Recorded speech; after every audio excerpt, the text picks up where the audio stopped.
دیکھنے نہیں دے رہے میں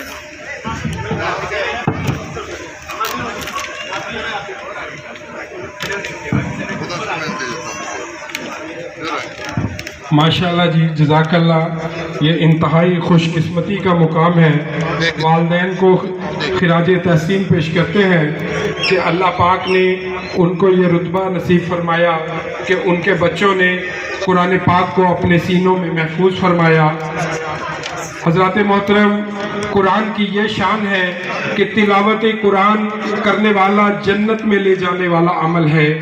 قرآن مجید کو دیکھ کر پڑھنا زبانی پڑھنے سے افضل ہے کہ یہ پڑھنا بھی ہے اور دیکھنا بھی اور ہاتھ سے اس کو چھونا بھی، یہ سب کام عبادت ہے۔ اللہ پاک قرآن مجید بلند آواز سے پڑھنا افضل ہے جبکہ کسی نمازی یا مریض یا سوتے کو تکلیف نہ پہنچے۔ مجمع میں سب لوگ بلند آواز سے پڑھیں یہ حرام ہے۔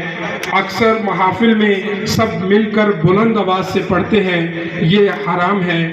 اگر چند شخص پڑھنے والے ہوں تو حکم ہے کہ آہستہ آہستہ پڑھیں اور اتنا اونچی آواز سے پڑھیں کہ اپنے کان سن سکیں۔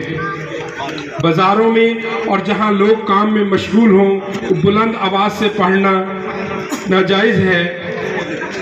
حضرات محترم، تلاوت قرآن کے کیا کہنے، عاجزی کے ساتھ باادب ہو کر پڑھنا چاہیے۔